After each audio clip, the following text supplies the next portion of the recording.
इस आत्मज्ञान के राह के और इंसान को मैं ही बारहाता हूं।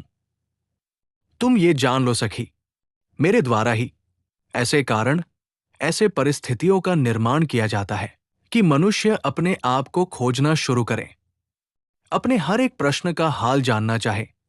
जब इंसान को अपने अस्तित्व के बारे में उसके मन में तरह तरह की जिज्ञासाएं उठें, तब समझ जाना सखी, वो सही राह में निकल चुका है।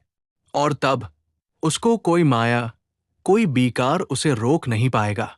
अब मैं तुम्हें वो निगूढ़ रहस्य के बारे में बताऊंगा जो कि आत्मबोध करवाती है, अपने आप से मिलवाती है, अपने और अपने जीवन का परम उद्देश्य के बारे में मनुष्य को साचेत कराता है।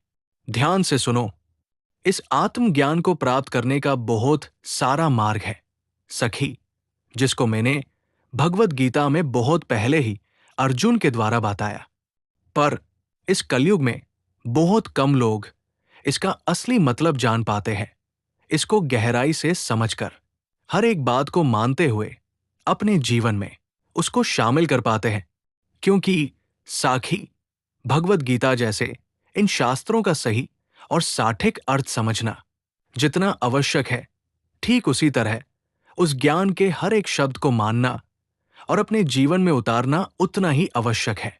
क्योंकि इस युग में ज्ञान की कमी नहीं, परंतु उस ज्ञान का साठिक और सही विश्लेषण जो भगवान श्री कृष्ण कहना चाहते थे, हमें उस तात्पर्य को समझने की कोशिश करनी चाहिए, ना कि उस ज्ञान को अपने ही सीमित समझ के अनुसार औरों को विश्लेषण देना चाहिए या समझाना चाहिए। पहले तो इस ज्ञान को हमें शुद्ध भक्त से अनुभव करना चाहिए, जो इस ज्ञान को गुरु परंपरा के अनुसार प्राप्त किए हुए हैं। ऐसे शुद्ध भगवत भक्त से ही इस ज्ञान का मार्मार्थ जानना चाहिए।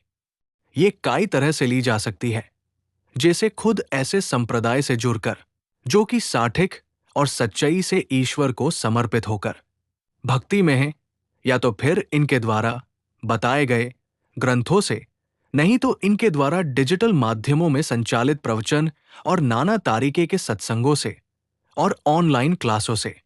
अगर इच्छा हो तो इंसान सही और गलत का फर्क पता कर सकता है, लेकिन किसी संगठन से जुड़ने से पहले उसको अच्छी तरह से समझ लेना अति आवश्यक है।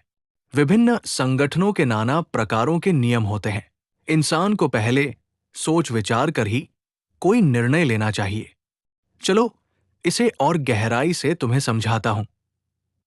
मैंने महाभारत काल में अपने प्रिय सखा को इस दिव्य ज्ञान को प्रदान किया था, जो उस समयानुसार उचित था। समय के परिवर्तन से कुछ नई चीजों का भी ध्यान रखना आवश्यक हो जाता है सखी। ज्ञान तो वही रहेगा, पर परिवर्तित समय के अनुसार कुछ और पहलू पर भी दृष्टि देना अनिवार्य हो जाता है। मैं तुम्हें संक्षेप में कहता हूं, तुम ध्यान से सुनो। जितना तुम्हारे लिए इस युग को ध्यान रखते हुए जो जरूरी होगा, मैं तुम्हें जरूर कहूंगा। इंसान की इस आध्यात्मिक यात्रा तो शुरू होती है उसके इस जीवन में आने से ही, क्योंकि वो नाना प्रकारों के कर्म करते हुए ईश्वर की इस सृष्टि में अपना महत्वपूर्ण योगदान देना प्रारंभ कर देता है, अपने अपन जीवन के उद्देश्य के अनुसार। पर इस यात्रा और महत्वपूर्ण तब बान जाता है जब इंसान के अंतर्मन में ईश्वर को जानने का, उसके इस जीवन में आने का कारण, उसका जीवन और वो खुद यानी उसकी आत्मा का उद्देश्य उसको जानने की इच्छा जागे। जैसे मैंने पहले कहा, अपने कर्मों के अनुरूप इंसान अपना जीवन यापन करते हुए नए कर्मों का सृष्टि इस जीवन में करता है। कर्मों के प्रकारों के बारे में भी मैं तुम्हें साचेत करूंगा, पर तुम पहले ये जान लो कि तुम कर्मों से पारे कैसे जा सकती हो।